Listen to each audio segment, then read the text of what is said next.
Hello everyone. मैं आप सभी लोगों के साथ अपना एसएससी सीजीएल 15 सितंबर थर्ड शिफ्ट का रिव्यू शेयर करने जा रहा हूँ।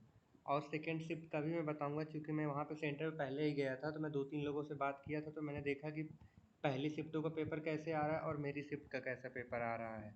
तो सबसे पहले मैं आप लोगों को ये बताना चाहूँगा कि मेरा जो जहाँ पे सेंटर था वहाँ की मैं पहले बात करूँगा कि गाइज पहले मैं बता दूँ, यहाँ पे हम क्वेश्चन नहीं रिवील करने वाले हैं। हाँ, ये है कि मैं आप लोगों को क्लू दूंगा जिसके थ्रू आप लोग समझ सकते हैं कि वो क्वेश्चन कहाँ से आ रहे हैं। और जैसा कि प्रोहिबिटेड है पूरी तरीके से क्वेश्चन नहीं शेयर करें, तो वो शेयर नहीं करूँगा। तो सबसे पहले मैं आप लोगों के साथ ऐसे रिव्यू के थ्रू में मैं आप लोगों को बता दूं कि सेंटर का इंफ्रास्ट्रक्चर कैसा था। तो गाइज मेरा सेंटर कानपुर में था, और शायद कानपुर में एक ही सेंटर बन रहा है। तो जहाँ पे वो सेंटर था वहाँ पे मेरा एसएससी फेज 13 का भी सेंटर था। तो सेम वही प्लेस पे मेरा सेंटर था। तो वहाँ पे मुझे जो एग्जामिनर थे, इन्विजिलेटर थे, उन लोगों का बिहेवियर बहुत अच्छा लगा, क्योंकि वो जिसके साथ भी दिक्कत हो रही थी उसकी प्रॉब्लम को अच्छे से देख रहे थे। और रही माउस और कीबोर्ड की प्रॉब्लम, पहले जो प्रॉब्लम हो रही थी, मैंने जब फेज 13 का एग्ज़ाम दिया था तो वहाँ पे मेरे साथ प्रॉब्लम ये थी कि जब मैं एक क्वेश्चन क्लिक करता था, फिर एक क्वेश्चन के बाद में तो दूसरे क्वेश्चन पे क्लिक करता था, तो मुझे 30 सेकेंड, सॉरी 10 सेकेंड या 15 सेकेंड का फ्लैपिंग करना पड़ रहा था। मीन्स जल्दी जल्दी नहीं कर सकते थे। लेकिन अभी जो ये वाला मैंने पेपर दिया, तो वहाँ पे मैंने देखा कि जब मैं एक क्वेश्चन से दूसरे क्वेश्चन में जा रहा था, तो माउस मतलब क्लिक करने में बहुत तेज फ्लुएंटली सर्वर वर्क कर रहा था। और तो मैं अगर इंफ्रास्ट्रक्चर की बात कहूँ तो ऑलमोस्ट सही था, लेकिन मेरे पीछे जो एक लड़की बैठी थी, तो उसके साथ प्रॉब्लम ये था कि उसका स्टार्टिंग से ही प्रॉब्लम कर रहा था। मतलब उसका कभी लोड होता फिर बंद हो जाता, तो उसका सिस्टम उन लोगों ने बदल दिया था पहले ही, जब उस लड़की ने कहा था। अब मैं पहले ही बोल दूं कि इतनी ही बातों से आप जज मत कर लेना, मैं आपको बहुत चीज़ें बताऊंगा। जैसा कि आपने मेरे थंबनेल में देख लिया होगा कि मैंने गाइस 23 का भी सीजीएल दिया है, और 22 का भी सीजीएल दिया है, और 24 वाला भी दिया है। तो मेरे मार्क्स सब में अच्छे थे। मैं कुछ बैड लक की वजह से अपने आउट हो जा रहा हूँ। जैसे लास्ट ईयर मेरे मार्क्स 332.5 थे, लेकिन मेरा जीए में 20 मार्क्स था, जिसके थ्रू मैं नहीं अपना मतलब सिलेक्शन ले पाया। और मेरे नॉर्मलाइजेशन में भी कुछ दिक्कत हो गई थी, तो इस वजह से ऐसे जज ना करें, मैं सारी चीज़ें आपको हेल्प कर सकता हूँ। अब सबसे पहले मैं बताना चाहूँगा कि आपको क्या क्या पेपर में चेंज क्या हुआ है। टीसीएस वर्सेस इडीपीटी भी ले सकते हो आप, और एसएससी फेज 13 वर्सेस भी सीजल ले सकते हो। तो गाइड मैंने फेज 13 का भी इस बार फॉर्म भरा था, अभी तक नहीं भरता था। तो इस बार मेरा पेपर जहाँ पे मेरा ये सेंटर था सीजल का, वहीं पे यहाँ पे मेरा सेंटर गया था। तो वहाँ पे मैंने ये देखा कि जो मेरा फेज 13 का एग्ज़ाम था, वहाँ पे मुझे जो इंग्लिश में देखने को मिला था, जैसे कुछ लोगों ने आप लोगों में पेपर भी दिया होगा, कुछ लोग पेपर नहीं दिए, बस मॉक के फॉर्म में देखे कि इतना हार्ड पेपर आ रहा है। तो जो मैंने 13 का पेपर दिया था, मेरा 13 को पेपर था 26 तारीख को, और मेरी थर्ड शिफ्ट थी। और जैसे एसएससी के चेयरमैन सर ने बोला है कि क्वेश्चन को रिवील नहीं करना, आगे नहीं बताना।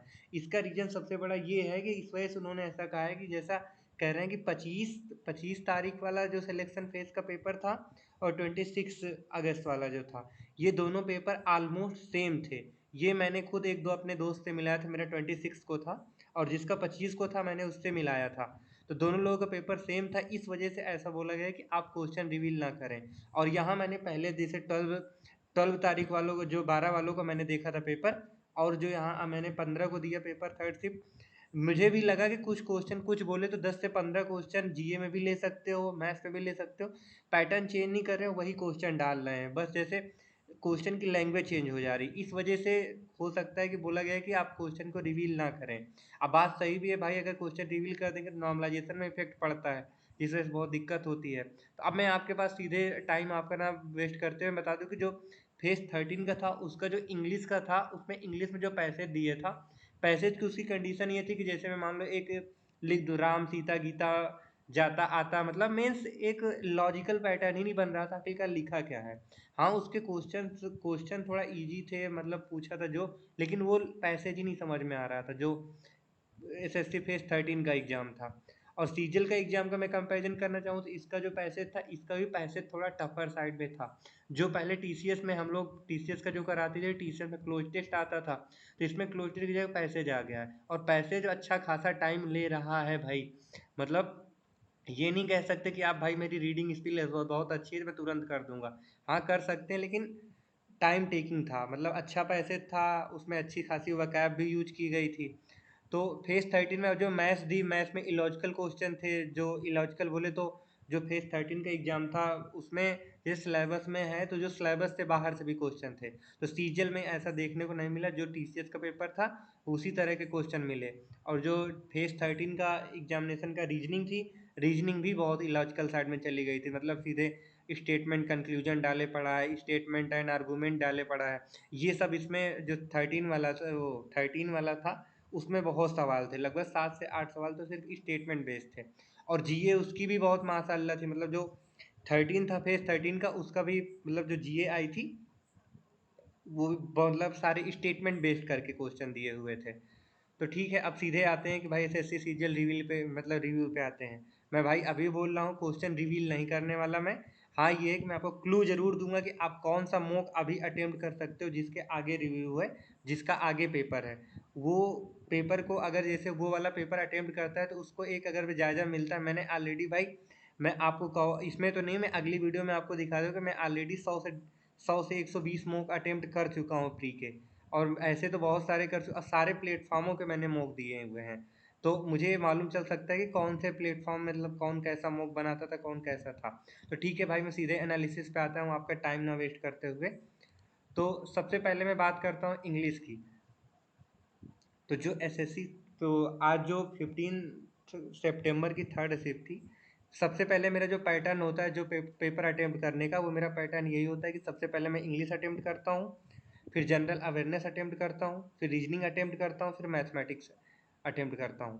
तो ये मेरा रहता है, और मैं ऑलमोस्ट 55 से 56 मिनट में पेपर अटेम्प्ट कर लेता था जो टीसीएस वाला होता था। इस वजह से मेरे 170-72 ऐसे हमेशा रियल मॉक में भी आते थे और रियल पेपर में भी। लेकिन इस बार का जो पेपर था कि मैंने पहले से, जैसे मुझे मालूम चला था कि सब लोग रिव्यू दे रहे थे कि इंग्लिश का जो पेपर है एक साइड पे थोड़ा टफर आ रहा है, पैसे जो इससे आ रहे हैं, तो मैंने माइंड में पहले प्री एजम्प्ट तो कर लिया था कि भाई इंग्लिश को 12 मिनट से ज़्यादा नहीं देना, चाहे जो कुछ हो जाए। लेकिन भाई जो क्वेश्चन थे टीसीएस के पैटर्न पे, ऑलमोस्ट 15 क्वेश्चन थे जो इंग्लिश के थे। जैसे मैं इंग्लिश के बात करना चाहूँ कि एक्टिव पैसिव हो गए, इसके मेरे शिफ्ट में अगर ना रहे होंगे तो 3 से 4 क्वेश्चन थे, 5 भी हो सकते हैं एक्टिव पैसिव अगर टोटल मिला ले तो। वकैब में एक दो वकैब थी जो उसको मतलब ऑप्शन इलिमिनेशन से करना था, ये नहीं कह सकता कि वो बहुत ही बाहर थे। हाँ, लेकिन अगर उसको ऑप्शन इलिमिनेशन से करते तो वो आसानी से हो सकती थी। हाँ, जिसका भी पेपर अगर 15 की थर्ड शिफ्ट में रहा हो, मेरी बात से एग्री भी कर सकता है। हाँ, और रही पैसेज की बात, इसके बाद जो पैसेज, तो पैसेज था कि पहले मतलब क्वेश्चन उससे पैसेज से बहुत इजी पूछे हुए थे। लेकिन हाँ, उस समय जब प्रेशर बन रहा था कि भाई टाइम भी ज़्यादा जा रहा है और जल्दी जल्दी अटेम्प्ट करो, तो जब टाइम और अटेम्प्ट को देखते लगो तो पैसेज मतलब पैसेज बहुत लेंदी लगने लग रहा था। पैसेज का समझ नहीं आ रहा था कि आखिर कर क्या है। लेकिन हाँ, मतलब 2-3 मिनट 4 मिनट जब अच्छे से पढ़ रहे हैं तब थोड़ा पैसेज समझ में आया। तो भाई पैसेज अच्छा खासा टाइम ले रहा है। और रही पैरा जंबल की बात, तो पैरा जंबल हाँ बड़े बड़े आ रहे हैं, लेकिन ये है कि अगर उसमें हम टाइम दे के पहले शिफ्ट में, जैसे कोई इंग्लिश पहले अटेम्प्ट कर रहा है, तो अगर वो पहले ही इंग्लिश अटेम्प्ट कर रहा है और पैरा जंबल वगैरह जैसे सेकेंड गो में करने की कोशिश कर रहा है तो भी छूट सकता है। और पहले गो में करे तो पेयर बना के करता है तो शायद जल्दी बन जाए। जैसे मेरे शिफ्ट में हाँ दो थे, दो पैरा जंबल थे, दो में से मुझसे एक बना है, दूसरे के लिए मैं सोचा था कि बाद में करूँगा, क्योंकि मेरे पैसेज अटेम्प्ट करते ही करते 16-17 मिनट हो चुके थे। अगर मैं ज़्यादा टाइम इंग्लिश में देता तो मेरे पेपर सारे छूट जाते। फिर इसके बाद मैं जीए पे आता हूँ। तो भाई इंग्लिश जो मैं कहूँ तो वो आगे जिसका भी पेपर है, वो प्रयास ये करे कि इंग्लिश में ज़्यादा अपने मतलब एक टाइम अटेम्प्ट कर ले कि भाई 15 मिनट में करनी है, अगर पैसेज होता है तो होता है, मैं 20 क्वेश्चन में ही संतुष्ट रहूँगा। क्योंकि वो रीजन ये नहीं है, अगर वो ये कर लेता है तो आगे उसके पास टाइम मिल जाएगा तो उसको वो कर सकता है। नहीं, इंग्लिश के चक्कर में क्या हो रहा है कि सबका पेपर ही छूट जा रहा है। अब यहाँ तक मैं भी बता दूं कि भाई मेरे इंग्लिश में एवरेज स्कोर 45, 42, 45 ऐसे ही चलता था। लेकिन ये इंग्लिश देख के कि मुझे लग रहा है कि 38-40 ऐसे ही आ जाए, बहुत लग रहा है, क्योंकि था टफर साइड में। अब फिर इसके बाद मैं आता हूँ जीए पे। तो भाई जीए का ये बात है कि आप जैसे मैं आपको, जैसे आप सोच रहे हैं कि कोई बंदा क्वेश्चन बता दे रहा है, जैसे पहले बता देते थे। एग्जाम्पल मेरे फेमस सर, आप मतलब सबके ही फेमस सर कि जीए के बता देते थे भाई इससे ये क्वेश्चन आ रहा है, इससे ये। हाँ, सर लोग जो कह रहे हैं कि हमारे बेस्ट टॉपिक ये हैं, बेस्ट टॉपिक से क्वेश्चन आ रहे हैं। लेकिन बात ये है कि भाई बेस्ट जो टॉपिक है तो उससे ये श्योर थोड़े ना है कि बेस्ट टॉपिक में 10 टॉपिक हो गए, 10 टॉपिक से क्वेश्चन पूछ लिया। 10 टॉपिक से क्वेश्चन वो पूछ रहा है तो ऐसा पूछ रहा है कि हर शिफ्ट में अलग बना रहा है। हाँ, ये है कि आप पढ़ सकते हैं तो आप ऑप्शन एलिमिनेशन वहाँ पे लगा सकते हैं। लेकिन सबसे बड़ी बात है कि जैसे भाई जब 18 या 15 मिनट जब इंग्लिश में लग जा रहा है तो जीए में आप अगर 5 जैसे पहले टीसीएस का पैटर्न था तो जीए को 5 मिनट में किया जा सकता था। लेकिन अब ये है कि जीए में जब सारे जैसे 5 या 6 क्वेश्चन हमारे में थे वन लाइनर, बाकी स्टेटमेंट बेस्ड थे, जैसे पहला स्टेटमेंट, दूसरा स्टेटमेंट। और वो जैसे स्टेटमेंट ऐसी थी कि आप तुरंत ये नहीं कि पहला देखो, हाँ भाई भारत के राष्ट्रपति पहले राजेंद्र प्रसाद थे, ठीक, तो ऐसे वाला नहीं थे, ऐसे थे लेकिन उसमें क्या था कि पहले में अगर दे दे कि हाँ भारत के राष्ट्रपति पहले राजेंद्र प्रसाद थे, फिर इसके बाद जो उनका टेन्योर ऐसे रहा तो टेन्योर में चेंज कर दिया, मतलब थोड़ी सी अच्छी आगे की लैंग्वेज दे रहा है तो बात की अलग कर दे रहा है। मीन्स सारी चीज़ें डिफरेंट पाई जा रही हैं, मतलब आप थोड़ी सी अगर हल्का भी मतलब जल्दी जल्दी कर रहे हैं कि हाँ भाई ये सही है, तो जल्दी करने में वो रॉन्ग हो जा रहा है क्योंकि हल्का सा वो लैंग्वेज चेंज करके दिया है। तो मैं भाई टफर साइड ही कहूँगा, 8 से 10 क्वेश्चन जो कोई बना ले रहा है तो हाँ, वो अगर ज़्यादा तुक्का नहीं मार रहा है तो इसके हिसाब से वो सही है। अब इसके बाद हाँ, जीए की बात हो गई, और जीए में जैसे जो टॉपिक बताए जा रहे हैं सबके वही आ रहे हैं, हाँ, एक दो क्वेश्चन है जो रिपीट कर रहे हैं बार बार। और इसके बाद फिर रीजनिंग। रीजनिंग का भाई है कि रीजनिंग ये है कि उसमें 2-3 क्वेश्चन नहीं कहता, बाकी 22-23 आप वन गो में अगर स्पीड आपके पास है तो 8 से 10 मिनट में आप आसानी से कर सकते हैं। लेकिन उसमें एक दो क्वेश्चन ऐसा डालेगा जहाँ पे आपको टाइम लगे। डालने का मतलब कि वो क्वेश्चन ये नहीं कि टफ है, वो क्वेश्चन ये है कि उसमें ऐसा लगेगा कि आपको क्वेश्चन ही गलत है। एक दो क्वेश्चन में मतलब एक दो ऑप्शन में ऐसा लगेगा कि नहीं, ऑप्शन में कुछ और तो नहीं चल रहा है। तो आपको इस अब जैसे आप कोई इतना तेज रीडिंग कर रहा है तो वहाँ पे उसका टाइम लगेगा, मेरे साथ भी गया है। मैं वो क्वेश्चन नहीं रिवील कर सकता, लेकिन 2-3 क्वेश्चन और एनालॉजी जैसे चैप्टर हो गया, तो एनालॉजी से बहुत ज़्यादा क्वेश्चन आ रहे थे। तो जैसे आप लोग ये पूछ रहे हैं कि भाई सर हमें बता दो कि किस किस क्वेश्चन से वो किस किस कौन कौन से क्वेश्चन आ रहे हैं, तो भाई जो एसएससी का सिलेबस दिया उसी से आ रहा है प्री का। नया कोई भी नहीं आ रहा है, जितने टॉपिक उसमें दिए हैं उसी टॉपिक से आ रहा है। फर्क बस ये है कि उसमें थोड़ा जैसे पहले टीसीएस का था तो हम लोगों को पता था कि भाई अगर जैसे कोई भी प्रॉफिट लॉस का सवाल दिए तो उसमें थोड़ी लिखते थे तो हमारा माइंड ऑलरेडी क्या कहता है, अच्छा इसके आगे यही पूछ रहा होगा।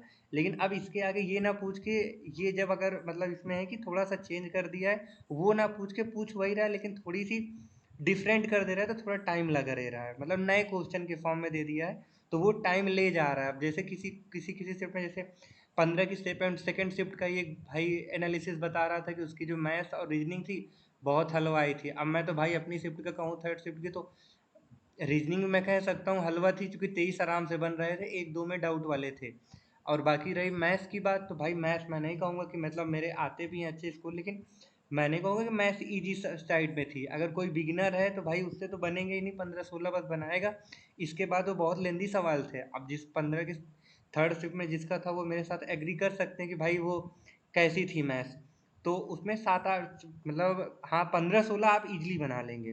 फिर 15-16 के बाद जब आपका बनाने वाला जो मेन आता है वहाँ पे मेरी शिफ्ट में तो भाई बड़े बड़े क्वेश्चन दे रखे थे। ये है कि आप उनको अगर थोड़ा शांति से करते हैं तो एक दो दो तीन बन जाएंगे, यानी 21 20 21 आराम से सेफर साइड मान सकते हैं। बाकी जो जितने टॉपिक अभी तक आ रहा है तो भाई वही टॉपिक आ रहा है, नए टॉपिक कोई नहीं आ रहा है। बस यूट्यूब पे मतलब ज़्यादा आप रिव्यू देखोगे तो टाइम लॉस करोगे, आप सीधे ये करोगे जो आप पढ़े हो उसी को रिवाइज करो। हाँ, कैलकुलेशन की स्पीड थोड़ा रखो। जैसे अब जैसे मेरे ही शिफ्ट में मैं क्वेश्चन तो नहीं रिवील करने वाला, लेकिन ये बता रहा हूँ कि मतलब 3-4 से ऐसे क्वेश्चन थे कि लग रहा था उनका आंसर गलत है, लेकिन मतलब टाइम उन्होंने जब किल कर दिया तो बाद में पता चला कि आंसर गलत नहीं आ रहा है, वो एवरेज में आ रहे हैं। तो जैसे पहले आता था अबाउट में आते थे, जब पहले टीसीएस कराती थी तो एक दो क्वेश्चन के ऐसे अबाउट में आते थे तो हम लोग मान लेते थे कि भाई चलो लगभग में आ रहा है। लेकिन इसमें जब 4-5 क्वेश्चन के लगभग में आंसर आ रहे हैं तो लग रहा है कि सवाल गलत है, लेकिन सवाल गलत नहीं है, वो लगभग में ही आ रहे हैं। आपको एग्जैक्ट वैल्यू ना देके लगभग में निकल रहा है। जैसे मैंने ही दो तीन सवालों में भाई एग्जैक्ट वैल्यू निकाला था, आंसर ही नहीं मैच हो रहा था, लेकिन वो सारे लगभग में आ रहे थे। तो मैथ्स थोड़ी मैं कहूँगा कि भाई कैलकुलेशन करके रखो, हल्की टफर साइड है। तो मैं मेरा जो मेन क्लू है कि भाई जो पेपर इंग्लिश और जीए, आप इंग्लिश में वकाब वगैरह जो पढ़े हैं उसको रिवाइज करो। हो सके तो आप निमिषा बंसल मैम की जो एडिटोरियल जिसका लास्ट में पेपर है, निमिषा मैम बंसल का जो एडिटोरियल आता है उसको आप एडिटोरियल डेली पढ़ सकते हो अभी के लिए। तो हो सकता है आपको वहाँ स्पीड थोड़ी सी मिल जाए। और जीके के लिए जो आप अभी पढ़ रखे हो, पॉलिटी पढ़ रखे हो, जियोग्राफी पढ़ रखे हो, हिस्ट्री पढ़ रखे हो, तो पॉलिटी को ज़्यादा प्रेफरेंस देना। बाकी सारे से ऐसे ही एक दो क्वेश्चन ऊपर नीचे हो जा रहा है, बाकी बनना होगा तो बन जाएगा, नहीं जी, ये आ रहा है कि 8-10 क्वेश्चन आप आराम से अटेम्प्ट कर सकते हो। बाकी इसके ऊपर करने का मतलब गेस वर्क लेना, निक्टो सीरीज लगाना, यही सब है। बाकी उसमें आपको कंफर्मेशन नहीं आएगा कि सही है गलत। तो ओवरऑल मैं कहूँगा भाई पेपर का जो आ रहा है लेवल, पेपर बहुत अच्छा बना रही है। अगर हाँ एनालिसिस नहीं होता है तो और नकल नहीं होती है तो इसकी कट ऑफ भी बहुत ज़्यादा कम जाने वाली है। बाकी मेरी साइड से भाई ज़्यादा अच्छा मेरा भी पेपर नहीं रहा। हालांकि 170 पिछली बार थे, इस बार 172 ऐसे मैं एक्सपेक्ट नहीं कर सकता, कम ही करूँगा क्योंकि सारी चीज़ें ऊपर नीचे आई, टाइम बैलेंस बनाना, ऊपर थोड़ा डर का माहौल, तो चीज़ें प्रॉब्लम करती हैं। और हाँ, और जैसे एक चीज़ मैं और कहना चाहूँगा भाई, जैसे किसी का कंप्यूटर वगैरह ख़राब होता है, हो सकता था मैं भी हो सकता था कि मेरा ख़राब हो जाए, वो ख़राब हो गया होता इस बार, लेकिन नहीं हुआ। तो किसी ख़राब होता है तो भाई घबराओ नहीं, मतलब कहना तो अलग है कि भाई कह रहे हो आप, रियल में तो कुछ और होता है, लेकिन घबराओ नहीं। वो मतलब बस वो लोग तुरंत शिफ्ट कर दे रहे हैं, और शिफ्ट करे बाद आसानी से आपका चल जाएगा, आप आसानी से कर सकते हो। तो भाई आपको जैसी एडवाइस लगी हो, यही मैंने सजेस्ट किया आपको। मेरी बातें मानना, मैंने जो अपनी कमी की है वो भी आपको मैंने बताया कि हाँ। और मैंने लास्ट में टेस्ट कौन सा आप कर सकते हो, तो भाई मुझे तो टेक्स्ट बुक का जो अभी टेक्स्ट बुक का आप लोग के पास सब्सक्रिप्शन हो, जो टेक्स्ट बुक का मेमोरी वो क्वेश्चन आ रहा है, जिसका लास्ट में वो दे सकते हो भाई। ज़्यादा तो नहीं कहूँगा, 80% उसका मैच कर रहा है। मैंने दिया था 12 की फर्स्ट शिफ्ट का, तो मुझे 80% वो मैच दिखा। हाँ, क्वेश्चन उसके नहीं सेम है, लेकिन उसका जो पैटर्न वो फॉलो कर रहा है, पैटर्न बोले तो जैसे लैंग्वेज जो है क्वेश्चन की वैल्यू अलग हो सकते हैं, लेकिन क्वेश्चन की मतलब पैटर्न पूरा वही फॉलो कर रहा है। तो आप उसको कर सकते हो। और हाँ, रिक्वेस्ट रहेगी भाई, लाइक एंड सब्सक्राइब कर लेना अगर अच्छी लगी हो तो। और आगे की अगर आगे की शिफ्ट भी चाहते हो तो कमेंट कर देना, और किसी का 15 की थर्ड शिफ्ट में रहा हो तो वो भी अपना रिव्यू शेयर कर सकता है कि भाई उसका पेपर कैसा गया। बाकी मेरा तो यही था। Thank you.